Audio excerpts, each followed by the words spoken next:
Shalom Aleichem Besem Yeshua HaMashiach. Dijawab, Wi Aleichem Shalom Besem Yeshua HaMashiach.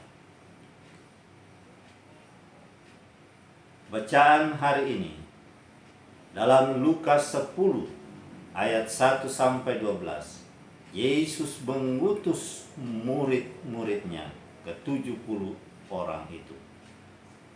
Kemudian daripada itu, Tuhan menunjuk 70 murid yang lain, lalu mengutus mereka berdua-dua mendahulunya ke setiap kota dan tempat yang hendak dikunjunginya.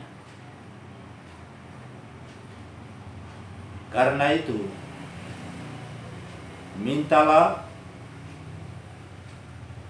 kepada Tuhan yang empunya tuaian, supaya ia mengirimkan pekerja-pekerja untuk tuaian itu. Pergilah, sesungguhnya aku mengutus kamu seperti anak domba ke tengah-tengah serigala. Janganlah membawa pundi-pundi atau bekal atau kasut, dan janganlah memberi salam pada siapapun selama dalam perjalanan. Kalau kamu memasuki satu rumah, katakanlah lebih dahulu, damai sejahtera bagi rumah ini. Dan jikalau di situ ada orang yang layak menerima damai sejahtera, maka salammu itu akan tinggal atasnya. Tetapi jika tidak, salammu itu kembali kepadamu. Tinggallah dalam rumah itu, makan dan minumlah apa yang diberikan orang kepadamu, sebab seorang pekerja patut mendapat upahnya. Janganlah berpindah-pindah rumah.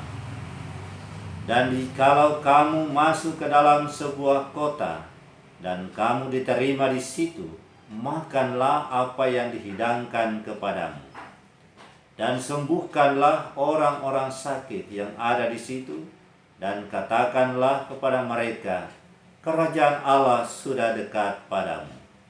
Tetapi jikalau kamu masuk ke dalam sebuah kota dan kamu tidak diterima di situ, pergilah ke jalan-jalan raya kota itu dan serukanlah juga debu kota yang melekat pada kaki kami kebaskan di depanmu. Tetapi ketahuilah ini, kerajaan Allah sudah dekat. Aku berkata kepadamu, pada hari itu Sodom akan lebih ringan tanggungannya daripada kota itu. Tema pada hari ini, manusia menyebar berita hoax kepada Allah. Sebagaimana berita yang viral saat ini pada tanggal 15 Juni 2020 lewat Detik News. Di sana diungkapkan bahwa ada 130.000 lebih berita hoax yang disebarkan terkait COVID-19. Sudah ada 17 orang yang ditetapkan sebagai tersangka dan ditahan. Seluruh berita hoax tentang COVID-19 sudah mencapai 137.829 kasus dan sebanyak 130.680 kasus sedang diselidiki. Sudah ada 17 orang tersangka yang ditahan dan 87 orang sedang dalam proses.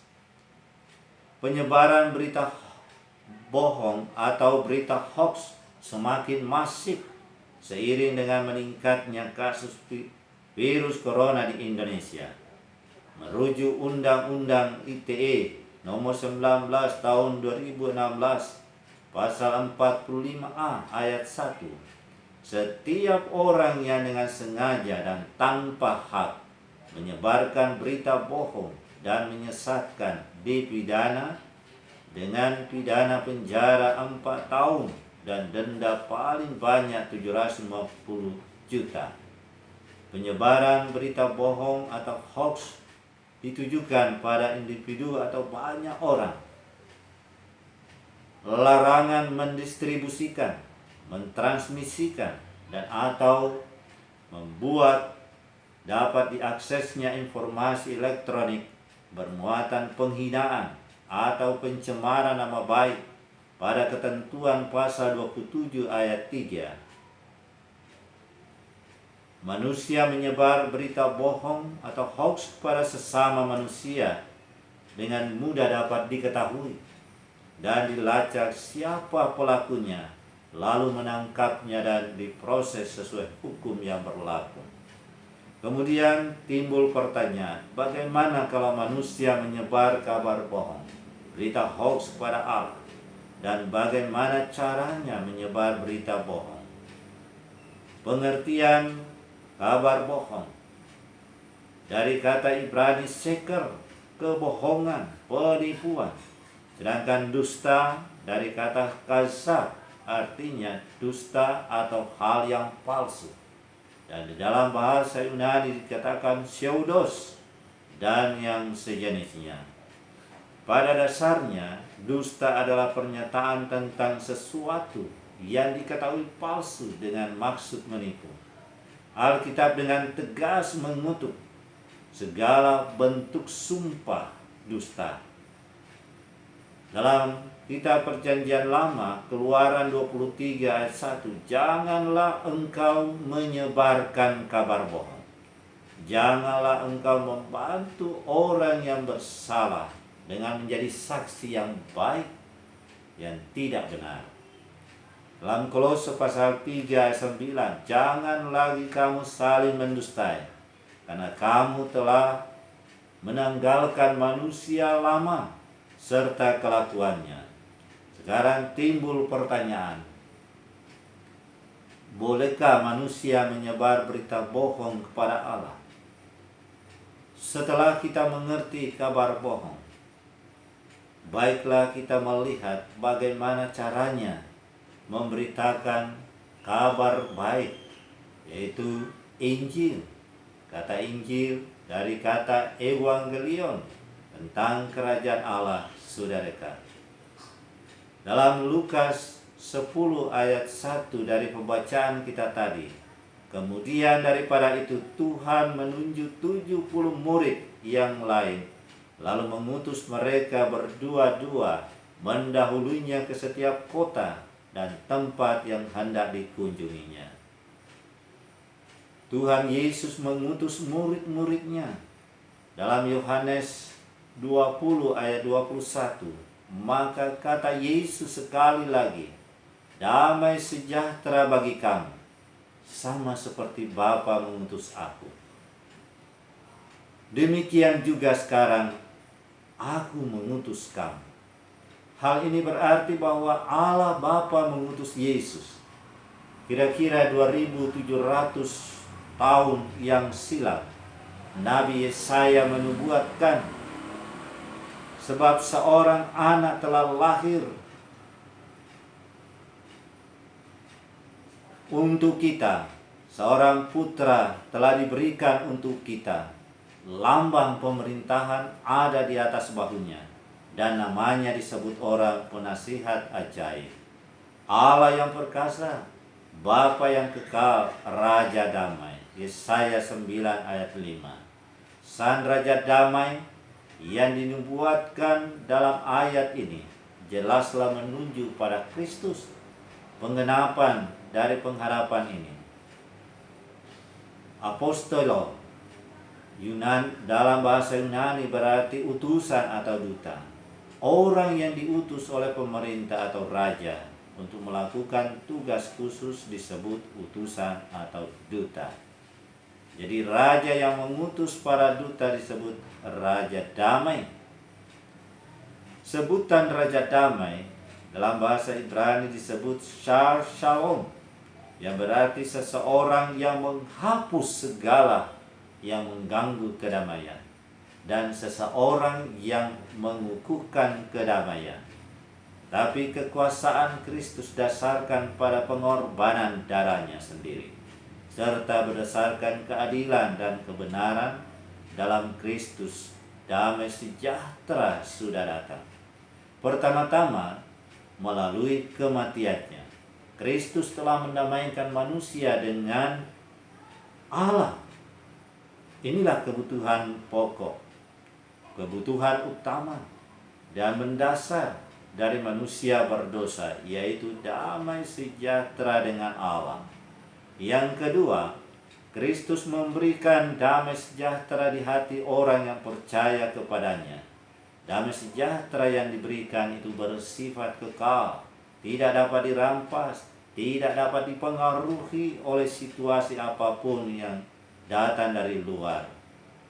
Ketiga, akibat damai sejahtera ini, manusia bisa hidup damai seorang dengan yang lainnya. Karena itu damai sejahtera itu aktif, dikembangkan, dibagikan kepada sesama manusia.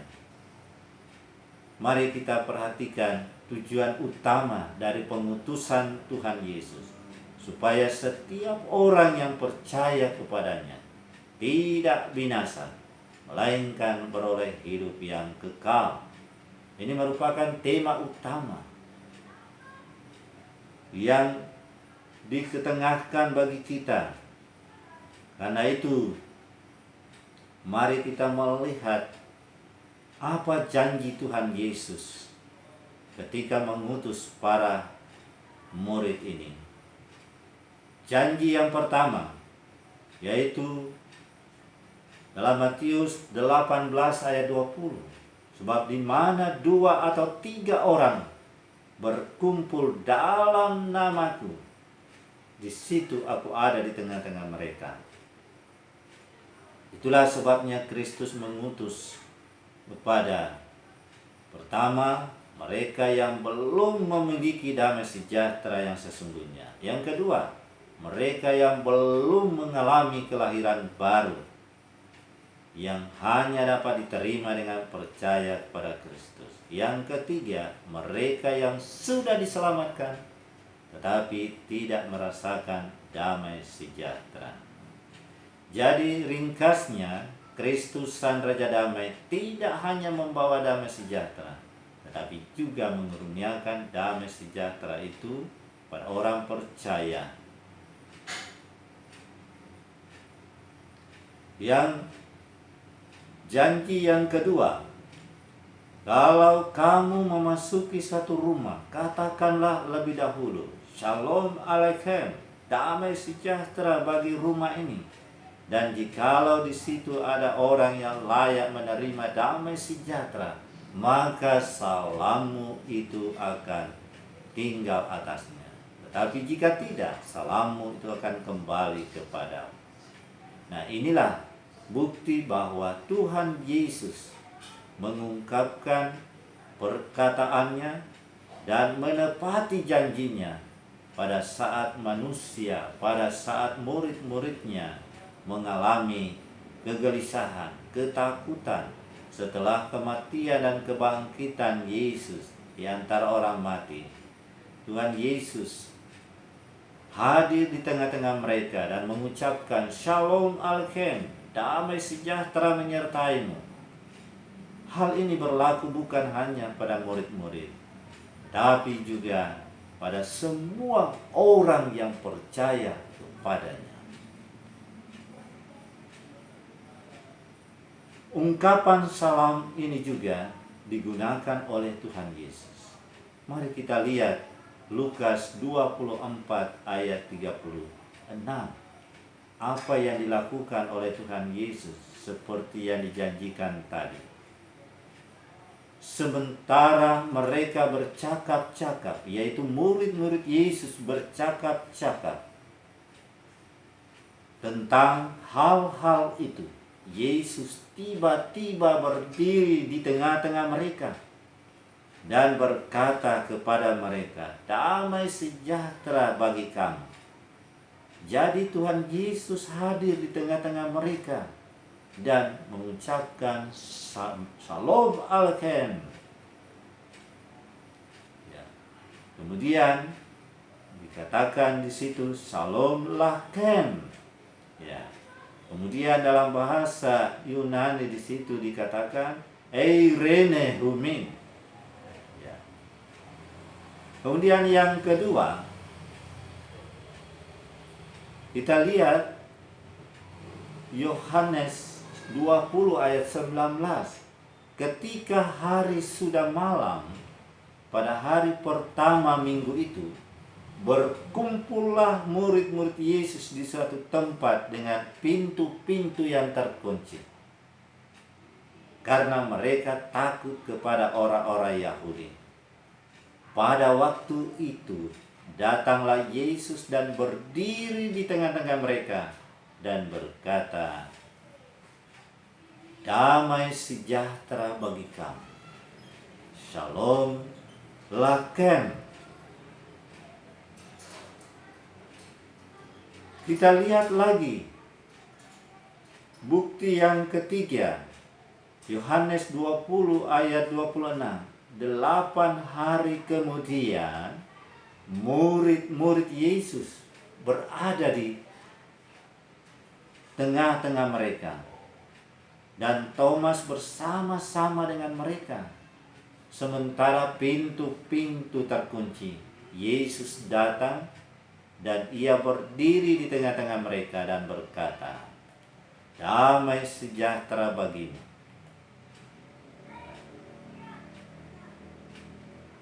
Kemudian salam yang sering diucapkan oleh Rasul Paulus. Namun sebelum kita masuk pada ucapan salam yang dilakukan oleh Rasul Paulus, yang tadinya adalah oleh Tuhan Yesus, sekarang oleh Rasul Paulus. Markus 11 ayat 23. "Aku berkata kepadamu, sesungguhnya barang siapa berkata kepada gunung ini, beranjaklah dan tercampaklah ke dalam laut, asal tidak bimbang hatinya, tetapi percaya bahwa apa yang dikatakannya itu akan terjadi, maka hal itu akan terjadi baginya."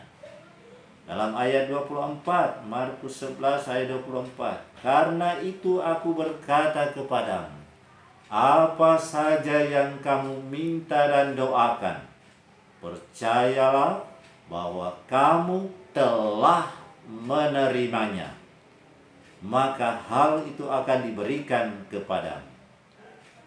Karena itu aku, yaitu Yesus, berkata kepada kamu, apa saja yang kamu minta. Ya. Minta di sini dari bahasa Yunani aiteo, doakan, prose uhomai, percayalah, pisteo, kamu telah menerimanya, telah menerimanya. Dari bahasa Yunani lambano, maka hal itu akan diberikan kepadamu. Orang-orang yang percaya, kalau berkata, kalau meminta, kalau berdoa, mereka yakin bahwa telah menerimanya, sudah menerimanya, dan benar, sungguh, dan pasti menerima, dan biasa disebut kata amin. Lalu bagaimana dengan orang-orang yang khawatir, orang-orang yang cemas, orang-orang yang bimbang, orang yang ragu-ragu dalam berdoa? Pada umumnya kalau kita memerhatikan, kita menyaksikan dalam kebaktian-kebaktian,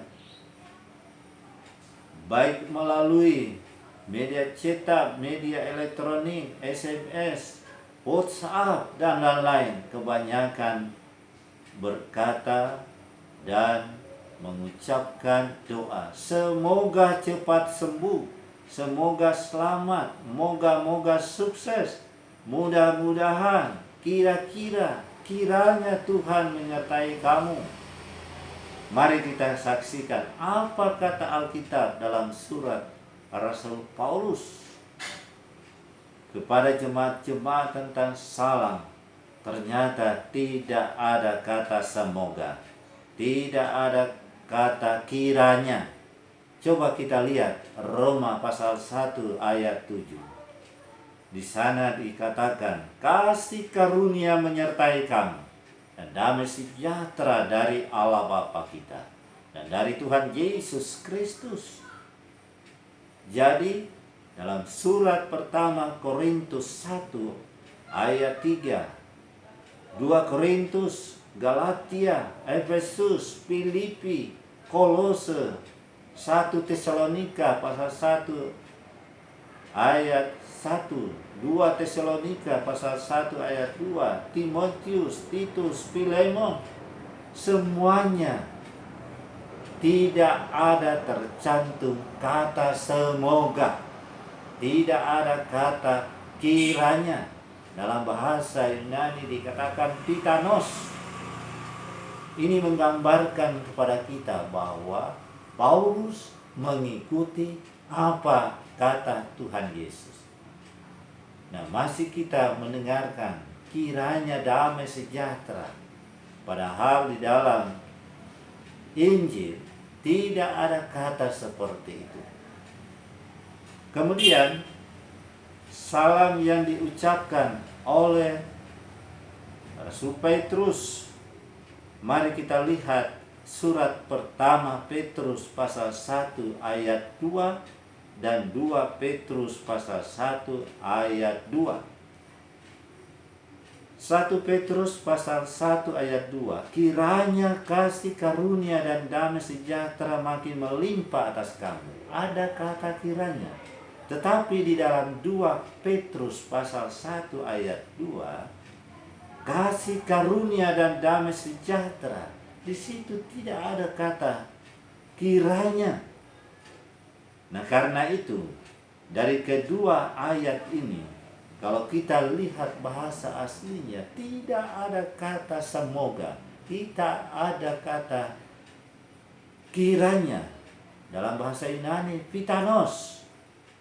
Karena itu, mari kita kembali kepada Alkitab. Salam yang diucapkan oleh Yohanes dan wahyu kepada Yohanes, juga di sana dikatakan kasih karunia, rahmat dan damai sejahtera dari Allah Bapa. Jadi tidak ada kata semoga atau kiranya. Namun di dalam Yohanes 3 Yohanes pasal 1 ayat 2, di situ ada dikatakan, saudara-saudaraku yang kekasih, aku berdoa semoga engkau baik-baik dan sehat saja. Nah, di dalam bahasa aslinya tidak ada kata semoga.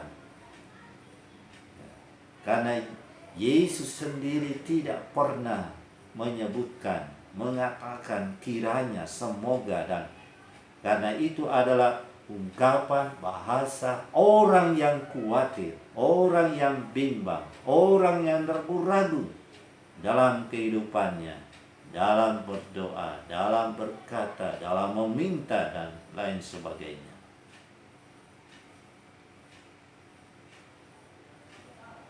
Karena itu dalam Yohanes pasal 5 ayat 15, dan jikalau kita tahu bahwa Ia mengabulkan apa saja yang kita minta, maka kita juga tahu bahwa kita telah memperoleh segala sesuatu yang telah kita minta kepadanya. Dan apa saja yang kamu minta dalam doa dengan penuh kepercayaan, kamu menerimanya. Nah, sekarang bagaimana salam yang diucapkan malaikat Allah? Lukas 1 ayat 28, ketika malaikat itu masuk rumah Maria, ia berkata, salam hai engkau yang dikaruniai, Tuhan menyertai engkau. Apa yang dikatakan malaikat kepada Maria? Dia katakan begini, Shalom leha. Dijawab, we aleha shalom. Ya, karena ini ucapan yang ditujukan kepada seorang perempuan. Ya.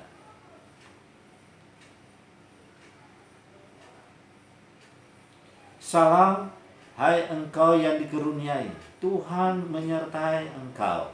Ya. Shalom Lecha. Ya. Nah, di sini malaikat itu, istilah malaikat disebut utusan atau duta. Angelos bahasa Yunani. Kemudian bahasa Ibrani dikatakan malak. Dalam perjanjian lama dipakai untuk para malaikat. Semua malaikat adalah utusan Tuhan. Allah mengutus mereka untuk melaksanakan kehendak Allah dalam ciptaannya.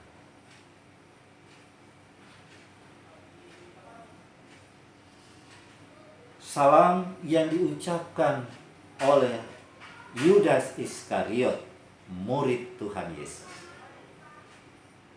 Seperti dalam Injil Matius pasal 26 ayat 49.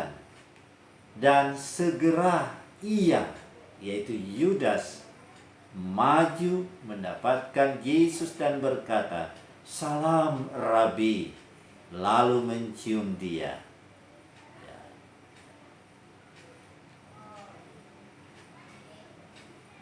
Di sini nampak yaitulah bahwa Yudas mengucapkan Shalom Lecha Rabi.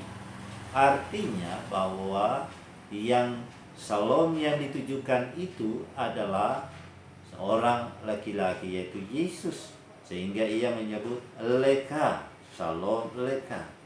Nah, namun ucapannya ini bukanlah Shalom, tapi justru sebaliknya, pura-pura mengucapkan kata shalom, tetapi dia menyebar berita bohong. Nah, sebelumnya sudah ada dijelaskan tentang malaikat Tuhan. Nah, namun ada juga malaikat yang tidak mau melaksanakan kehendak Allah. Mereka memberontak. Jumlahnya banyak sekali dan dipimpin oleh penghulu malaikat, yaitulah Lucifer. Akhirnya disebut dengan setan. Istilah setan berarti perintang, penghambat, penantang kehendak Allah. Dengan makna yang sama, bahwa mereka adalah lawan, seteru, musuh. Artinya bahwa utusan ini berbicara tentang yang jahat, fitnah, menuduh yang tidak benar. Mereka inilah pembawa, penyebar kabar bohong. Nah, justru Yudas, orang yang paling dekat dengan Yesus, menjadi sasaran empuk daripada setan. Dalam Lukas 22 ayat 3, maka masuklah iblis ke dalam Yudas yang bernama Iskariot, seorang dari ke-12 murid itu. Kuasa roh jahat itu memasuki pikiran Yudas Iskariot dengan berpura-pura mengucapkan salam, Shalom Lecha ya Rabi, damai sejahtera kepadamu ya Rabi, sambil mencium Yesus. Padahal itu bukan membawa damai, melainkan menyebar kabar bohong atau berita hoax. Untuk itulah Tuhan Yesus mengutus semua orang yang percaya kepadanya. Pergilah, dalam ayat 3 pembacaan kita tadi, pergilah, sesungguhnya aku mengutus kamu seperti anak domba ke tengah-tengah serigala. Timbul pertanyaan, mengapa Tuhan Yesus mengutus murid-muridnya, yaitu orang-orang yang percaya, ke tengah-tengah serigala? Mengapa pula Yesus berkata kepada mereka atau orang-orang percaya, pergilah ke seluruh dunia, beritakanlah Injil pada segala makhluk? Jadi ada makhluk lain selain manusia, yaitu roh-roh jahat seperti serigala yang menyerang manusia. Bagaimana caranya mereka menyerang manusia? Yaitu sama seperti singa mengaum-ngaum mencari orang yang dapat ditelannya. Lalu bagaimana kalau roh-roh jahat menyerang orang-orang percaya kepada Tuhan Yesus? Apakah kita hanya menjadi orang-orang yang khawatir, orang yang bimbang, orang yang ragu, cemas, tak berdaya, yang membiarkan diri diserang begitu saja tanpa perlawanan? Kita orang yang percaya sudah diberi otoritas, kuasa untuk mengusir roh-roh jahat. Timbul pertanyaan, mengapa orang percaya hanya berpangku tangan saja, membiarkan dirinya diperdaya, diserang oleh mereka? Sasaran utama adalah menyerang pikiran manusia, karena pikiran manusia merupakan medan perang. Dari Efesus pasal 6 ayat 12 kita dapat melihat bahwa kita berada dalam medan perang. Peperangan yang dimaksud bukanlah melawan manusia, tetapi melawan setan dan roh-roh jahatnya. Yesus menyebut mereka adalah bapa segala dusta karena memberitakan hal-hal yang tidak benar. Dari sinilah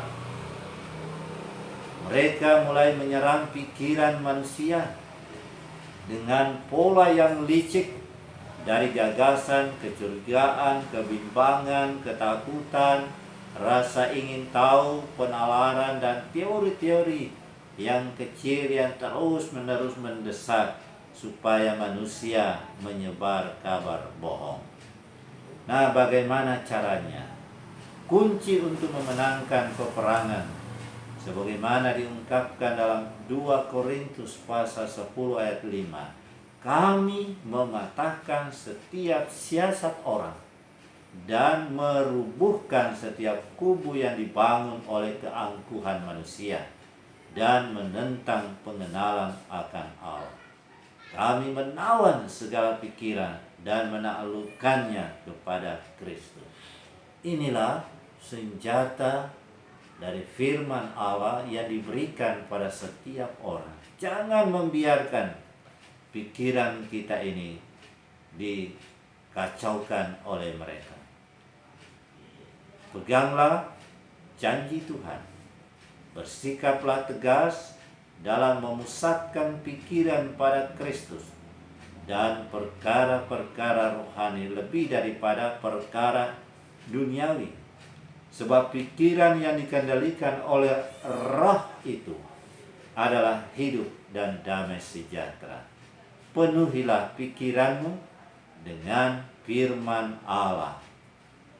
Salam yang diucapkan oleh para utusan. Salam yang diucapkan oleh para utusan yang diamanatkan oleh Tuhan Yesus.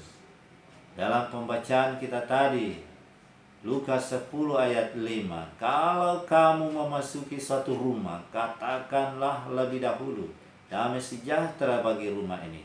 Dan jikalau di situ ada orang yang layak menerima damai sejahtera, maka salammu itu akan tinggal atasnya. Tetapi jika tidak, salammu itu kembali kepadamu. Kita umat yang percaya pada umumnya tidak terbiasa dengan mengucapkan Shalom Aleichem, We Aleichem Shalom, dan seterusnya. Apalagi dalam bahasa Indonesia saja mengucapkan damai sejahtera menyertamu. Padahal dalam bagian Alkitab hari ini kita belajar bahwa Tuhan Yesus sendiri ketika mengutus murid-muridnya pergi ke kota-kota menyebarkan Injil Kerajaan Allah dan mengusir roh-roh jahat dan menyembuhkan orang-orang sakit yang ada di kota-kota tersebut. Dan memberikan suatu arahan yang sangat jelas bahwa ketika mereka masuk ke dalam satu rumah, katakanlah terlebih dahulu, Shalom Aleichem, damai sejahtera bagi rumah ini. Ya, dalam bahasa Ibrani dikatakan Shalom Aleichem, ya artinya damai sejahtera menyertaimu. Dan dijawab We Aleichem Shalom, yang berarti damai sejahtera menyertaimu juga. Arti kata shalom bermakna damai sejahtera, selamat, aman, sehat, baik, ramah, dan cenderung bermakna salam. Mengapa dikatakan damai sejahtera bagi rumah ini? Bagi rumah ini menunjuk kepada rumah tangga, menunjuk pada keluarga, umat yang terdiri dari ayah, ibu, anak-anak, kakek, nenek, dan lainnya yang ada di dalam rumah itu.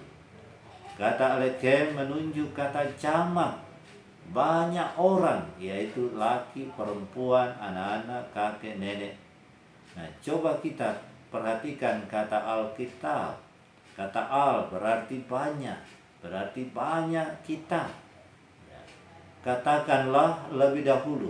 Artinya, perkatakan dengan iman bahwa apa yang dikatakan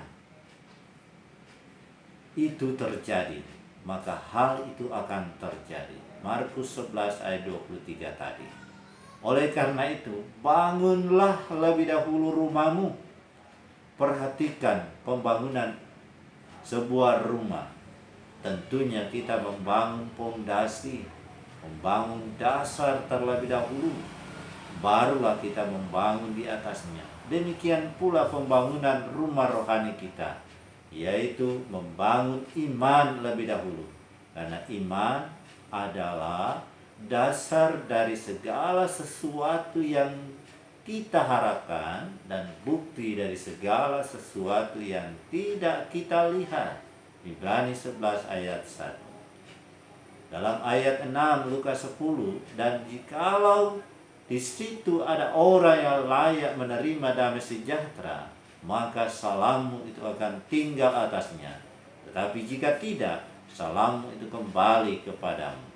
Jikalau kita mengatakan berkat damai sejahtera bagi seseorang, dan orang itu menerimanya, maka berkat damai sejahtera tinggal atasnya. Tetapi jika menolak, berkat damai sejahtera itu kembali kepadamu. Sebaliknya, jikalau kita mengatakan kutuk bagi seseorang dan orang menerimanya, maka kutuk itu tinggal atasnya. Tetapi jika orang menolak, kutuk itu kembali kepadamu. Jika seseorang mengutuk dirinya, maka kutuk itu turun atasnya, seperti yang terjadi pada Ayub. Mari kita perhatikan apa yang dipikirkan, apa yang dikatakan, apa yang dilakukan oleh Ayub. Dalam Ayub pasal 3 ayat 25, karena yang kutakutkan, itulah yang menimpa aku, dan yang kucemaskan, itulah yang mendatangi aku. Lalu bagaimana caranya Ayub dapat keluar dari ketakutan dan kecemasannya?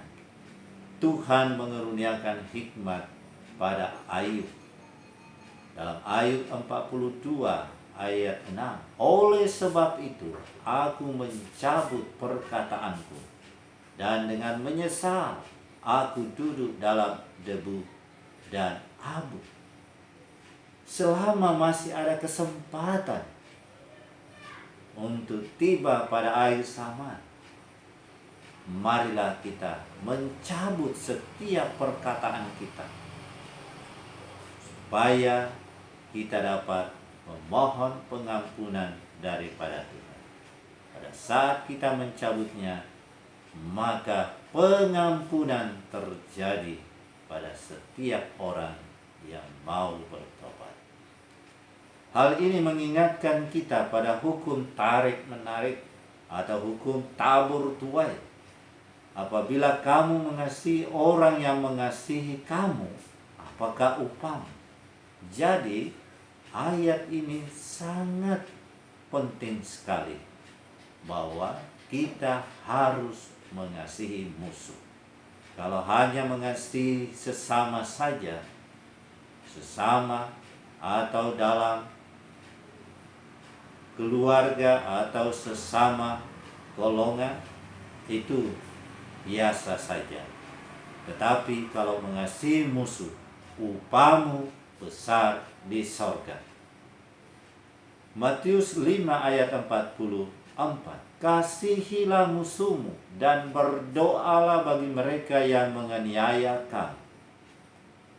Karena dengan demikianlah kamu menjadi anak-anak Bapamu yang di sorga, yang menerbitkan matahari bagi orang-orang jahat dan orang-orang yang baik, dan menurunkan hujan bagi orang yang benar dan orang yang tidak benar. Dan apabila kamu hanya memberi salam kepada saudara-saudaramu saja, apakah lebihnya dari perbuatan orang lain? Bukankah orang-orang yang tidak mengenal Allah pun berbuat demikian? Matius 12 ayat 36. Tetapi aku berkata kepadamu, Yesus berkata kepada kita, setiap kata sia-sia yang diucapkan orang harus dipertanggungjawabkannya pada hari penghakiman. Terhadap semuanya itu kuperingatkan kamu seperti yang telah kubuat dahulu, bahwa barang siapa melakukan hal-hal yang demikian, ia tidak akan mendapat bagian dalam kerajaan Allah. Oleh karena itu, 1 Yohanes pasal 5 ayat 15, dan jikalau kita tahu bahwa ia mengabulkan apa saja yang kita minta, maka kita juga tahu bahwa kita telah memperoleh segala sesuatu yang kita minta kepada Tuhan Yesus. Haleluya. Amin.